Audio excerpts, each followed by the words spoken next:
In this video, I want to talk about why high-performing leaders plateau, and more importantly, how to move past it. Because there's a point in almost everyone's career where things are going perfectly fine, you're performing well, people respect you, and you're succeeding by all definitions of success.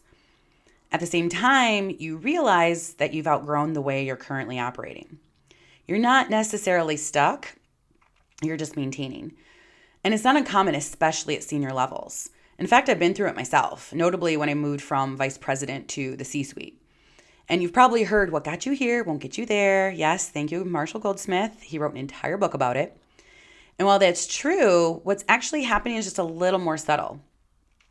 The way you operate becomes your baseline. It's like working out, right? At the beginning, small changes work. You adjust a few things and you see progress. But over time, your body adapts. And if you keep doing the same workout the same way, you stop seeing results. Leadership works the exact same way. If you don't evolve how you operate, you stop progressing. So here's how I see this showing up. First, you keep doing what worked. You rely on your strengths, the things that made you successful. And those matter, but at a certain point, they get overused. And what used to be a strength becomes a default. So decisiveness becomes control, responsiveness becomes interruption, and high standards becomes micromanagement.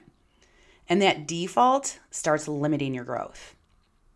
Second, you stop stretching. You get good at what you do and you stay right there instead of developing the skills that are actually required now. For me, I was really good at executing. I was direct, I moved fast, and I got things done. But to move into the chief role, I had to stop doing that. I had to step back, listen more, trust other people, and let them make mistakes. I remember very well my senior vice president telling me, Andrea, it's like teaching someone to ride a bike. You have to let them fall off and skin a knee. You just don't want them to break a leg. And that shift is where a lot of people start to stall out. Third, you're operating at the wrong level. This happens all the time. Someone is an incredible operator, an amazing nurse, an excellent teacher. And that's exactly why they got booted up and promoted into a leadership role. But that role changes and they're still operating at the same level. So when what's actually required now is more strategy, more perspective, connecting the dots differently, and more effective and diverse styles of communication, we're seeing them stall out. Fourth, you stop getting real feedback. The more senior you get, the less honest feedback you receive. And a lot of what you do get looks positive, am I right? So the gaps get harder to see and blind spots start to build. Fifth, you don't have a place to really think and process.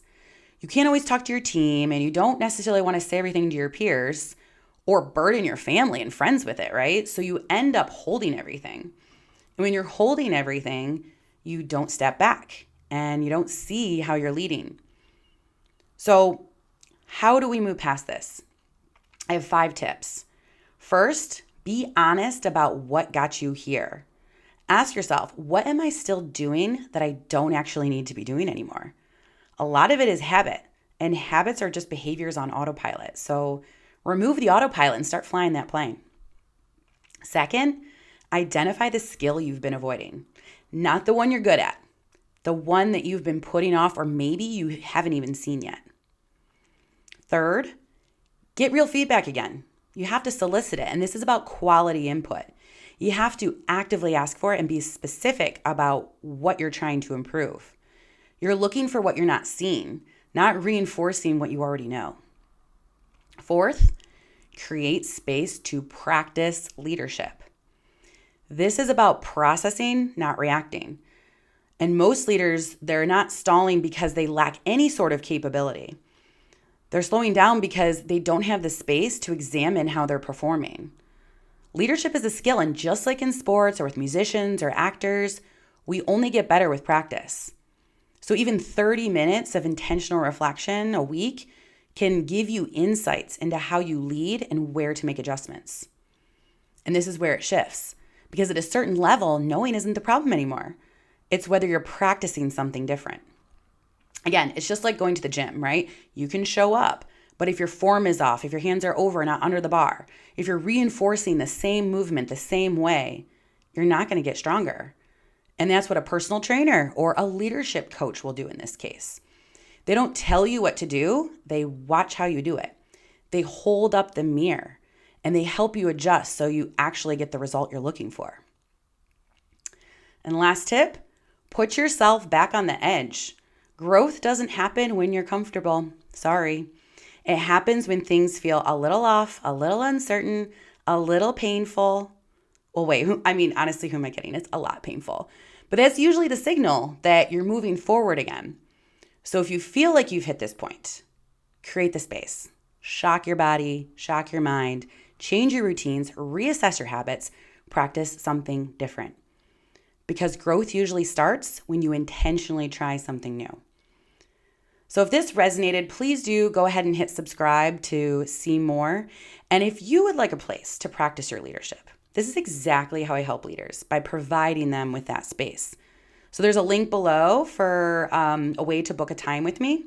I'd love to hear from you.